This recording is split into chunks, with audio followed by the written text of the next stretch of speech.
사랑하는 초량의 가족 여러분, 주일 하루를 하나님과 함께 보내며 예배로 시작하고 이렇게 저녁에 가정 예배로 마무리할 수 있음이 얼마나 감사한지 모르겠습니다. 주일의 마지막 시간, 하나님께서 주시는 말씀을 함께 나누며 새롭게 다가오는 한 주를 준비했으면 좋겠습니다. 오늘 저는 한 가지 질문을 시작으로 말씀을 전하고자 합니다. 여러분은 겉만 보고 속을 판단했다가 곤란한 일을 겪어본 적이 있으십니까? 예를 들어 외관은 아주 멋지고 분위기도 좋아 보이는 식당이라 큰 기대를 하고 들어갔는데 막상 음식이 실망스러웠던 그런 경험 말입니다. 돈은 돈대로 쓰고 속으로 다시는 안 온다라고 결심한 적 있으십니까? 사람은 이렇게 겉만 보고 속을 판단하다가 실수할 때가 많습니다. 겉모습에 끌려 중요한 본질을 놓치기도 합니다. 사실 이런 실수는 우리만의 이야기가 아닙니다. 오늘 본문에 나오는 여호수아와 이스라엘 백성도 비슷한 실수를 했습니다. 멀리서 온 낯선 사람들이 겉모습과 말로 속임수를 썼는데 이스라엘은 그럴듯해 보이는 겉만 보고 하나님께 묻지 않은 채 중요한 결정을 내려버리고 말았습니다. 그들이 어떤 선택을 했고 그 선택이 어떤 결과를 가져왔는지, 그리고 우리 가정은 이런 실수를 어떻게 피할 수 있을지 오늘 말씀을 통해 살펴보려고 합니다. 당시 이스라엘은 여리고와 아이와의 전쟁에서 승리했습니다. 이스라엘의 승리는 가나안의 여러 부족들에게 두려움을 심어주었고 이들은 각기 다른 방식으로 이스라엘에 대응하기 시작했습니다. 그런데 그 중에서도 기브온 사람들은 아주 독특한 전략을 선택합니다.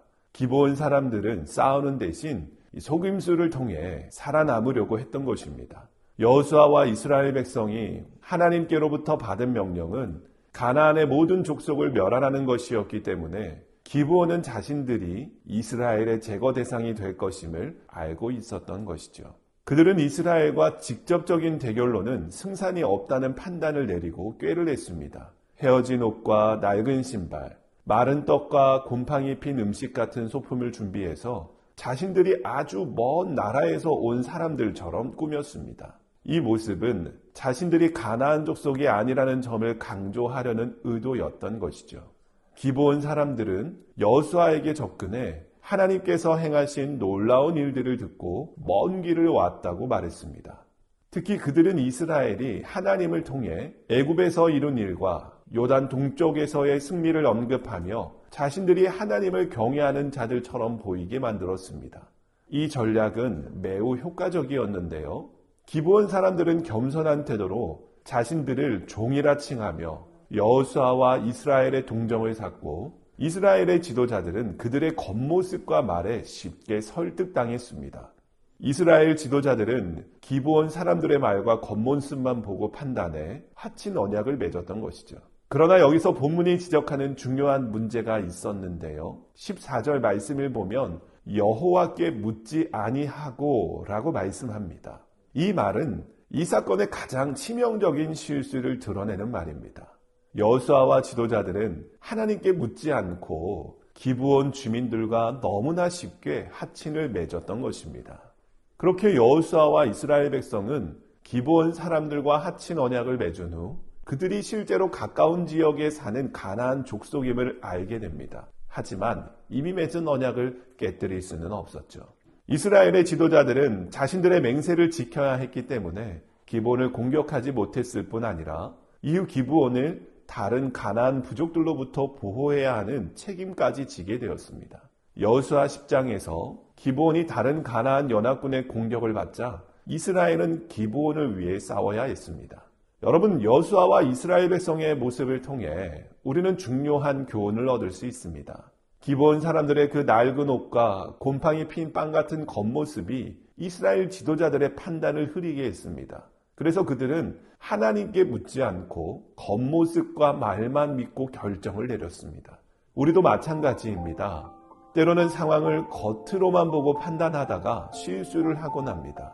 그러나 중요한 결정을 내릴 때 가장 먼저 우리가 해야 할 일은 하나님의 뜻을 구하는 것입니다. 하나님의 뜻을 구하는 것은 우리의 삶에 있어 가장 중요한 태도입니다. 우리가 하나님의 뜻을 구하는 삶을 살아간다면 하나님께서 우리의 발걸음을 선하게 인도하실 것을 믿어야 합니다. 겉모습에 속지 않고요. 상황의 복잡함 속에서도 하나님의 지혜와 평안을 기다리며 모든 순간에 하나님의 뜻을 우선시하는 삶을 살기 위해 노력해야 합니다. 우리의 가정이 그런 가정이 되었으면 좋겠습니다. 모든 선택과 결정 앞에서 하나님의 뜻을 묻고 그분의 말씀을 따라갈 때 하나님께서 우리 가정을 가장 선한 길로 인도하실 것입니다. 혹시 지금 우리 가정 가운데에도 중요한 선택을 앞두고 있거나 방향을 놓고 고민하고 있는 일이 있다면 오늘 이 말씀을 붙들고 하나님의 뜻을 구했으면 좋겠습니다. 기도하며 기다리는 시간이 때로는 답답하게 느껴질 수 있지만 그 과정 속에서 하나님은 분명히 우리에게 가장 선한 길을 보여주십니다. 오늘 나눈 이 말씀이 우리 가정의 믿음의 기준이 되고 어떤 상황 속에서도 하나님을 먼저 찾는 삶을 살아가기를 소망합니다. 이번 한 주도 하나님께서 우리 가정을 늘 인도하시고 축복하시기를 기도합니다. 함께 기도하겠습니다.